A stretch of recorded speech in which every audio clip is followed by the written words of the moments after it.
అదే RTV app వార్తల్ని క్షణాల్లో చదివే అవకాశం ఉంటుంది. ఒక న్యూస్ పేపర్, ఒక టెలివిజన్ ఛానల్ మీ చేతుల్లో ఎప్పుడూ ఉంటాయి. పవిత్ర దివ్య ఖురాన్ అవతరించినటువంటి మాసమే రంజాన్ మాసం. ముస్లిం సోదరులంతా కూడా ఉపవాసాలు దీక్షలు ఉండి రంజాన్ మాసాన్ని ఘనంగా నిర్వహించుకుంటున్నారు. కరీంనగర్లో ఉన్నటువంటి రేకుర్తి శివారు ప్రాంతంలో పెద్ద ఎత్తున వచ్చి శుభాకాంక్షలు తెలియజేసుకున్నారు, అలైభలై ఇచ్చుకున్నారు. చాలా ఆహ్లాదకరంగా పర్వదినాన్ని ఎంజాయ్ చేస్తున్నారు. రాజకీయ నాయకులు, ఇతరులు, స్థానికులు అందరూ కూడా వెళ్ళి ముస్లింలకి శుభాకాంక్షలు తెలుపుతూ ప్రశంసలు అందుకున్నటువంటి పరిస్థితి మనం గమనించుకోవచ్చు. ఇక్కడ ఉన్నటువంటి సోదర భావాన్ని కంటిన్యూ చేయాలని పిలుపునిస్తున్నటువంటి పరిస్థితి గమనించవచ్చు. పవిత్రమైన రంజాన్ మాసంలో ఒక నెల రోజులు ముస్లిం సోదరులు కఠినమైన దీక్షతోటి ఈరోజు 30 రోజుల దీక్ష చేసుకొని ఈరోజే పవిత్రమైన రంజాన్ మాసాన్ని కూడా ఘనంగా కరీంనగర్ నగరంలో జరుపుకుంటున్నారు. యథావిధిగా ప్రతి సంవత్సరం జరుపుకునే విధంగా పెద్ద ఎత్తున ఈరోజు ముస్లిం సోదరులు 3-4 ఈద్గాల దగ్గరకు వచ్చి ఘనంగా కూడా ఈరోజు పండుగ జరుపుకోవడం జరిగింది. మేమందరం ఒకటే కోరుతున్నాం, ఈ కరీంనగర్ నగరం అనేది హిందూ ముస్లిం క్రైస్తవుల కలయికగా ఉన్న నగరం ఇది.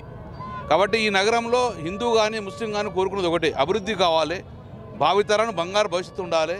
కానీ కులాల పరంగా చీల్చడము, మతాల పరంగా చీల్చుకొని హిందూ ముస్లిం మధ్య భేదాభిప్రాయాలు వచ్చే విధంగా రావద్దని చెప్పేసి కోరుకుంటాం. కాబట్టి ఏ మతం వారైనా హింసను కోరుకోరు. కాబట్టి మేమందరూ కూడా కోరుతున్నాం, పవిత్రమైన ఈ రంజాన్ మాసంలో మా ముస్లిం సోదరులందరూ కూడా మనస్ఫూర్తిగా అభినందనలు తెలియజేసుకుంటున్నాను.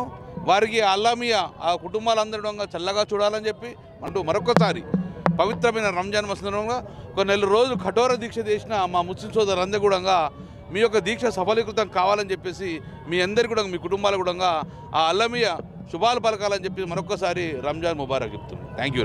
ఈరోజు రామగుండం నియోజకవర్గంలో అన్ని ప్రాంతాల్లో బ్రహ్మాండంగా రంజాన్ పండుగ ఈద్గాల వాళ్ళ ప్రార్థనలు బ్రహ్మాండంగా జరుపుకుంటా ఉన్నారు. ప్రతి ఒక్క మైనార్టీ కుటుంబ సభ్యులందరికీ హృదయపూర్వకంగా రంజాన్ పండుగ శుభాకాంక్షలు తెలియజేస్తారు. వారు నెల రోజులు నమాజ్ చేస్తూ వారి కుటుంబాలతో పాటు వారు ఉన్నటువంటి వాడ, ఊరు, రాష్ట్రం బాగుండాలని, దేశం శాంతియుతంగా ప్రశాంతంగా సుఖ సంతోషాలు ఉండాలని వారు చేస్తున్నటువంటి ప్రార్థనలు ఫలించాలని నా పట్ల ప్రతిసారి ప్రేమతో అభిమానంతో నన్ను అప్రోచ్ చేసుకొని నాకు అవకాశం ఉంది. ఇవాళ ప్రతి ఒక్కరూ ఈ ప్రాంతంలో నివసించేటువంటి అందరూ కూడా నాకు ఏదో రూపకంగా సహకారం చేస్తున్నారు. ఈ ప్రాంతాన్ని అభివృద్ధి చేసే దిశగా 14 నెలల నుంచి నిరంతరం నిద్రాహారాలు మాని పనిచేస్తూ ఉన్నారు. ఇక్కడ కన్వీనియర్ రీతిలో డెవలప్మెంట్ జరుగుతూ ఉంది. దాదాపు దూరం ఇక్కడ కలిపి 700 కోట్ల రూపాయలు తీసుకొచ్చాం.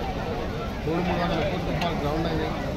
అదే మాదిరిగా ఎన్టీపీసీ 3x800 45,000 కోట్లతో, 1x800 15,000 కోట్లతో, 5,000 కోట్లతో పంపించుకోవడం ఇవన్నీ ప్లాంట్ అయిన తర్వాత ఈ ప్రాంతాల్లో బ్రహ్మాండమైనటువంటి 55,000 కోట్లతో అభివృద్ధి జరుగుతుంది.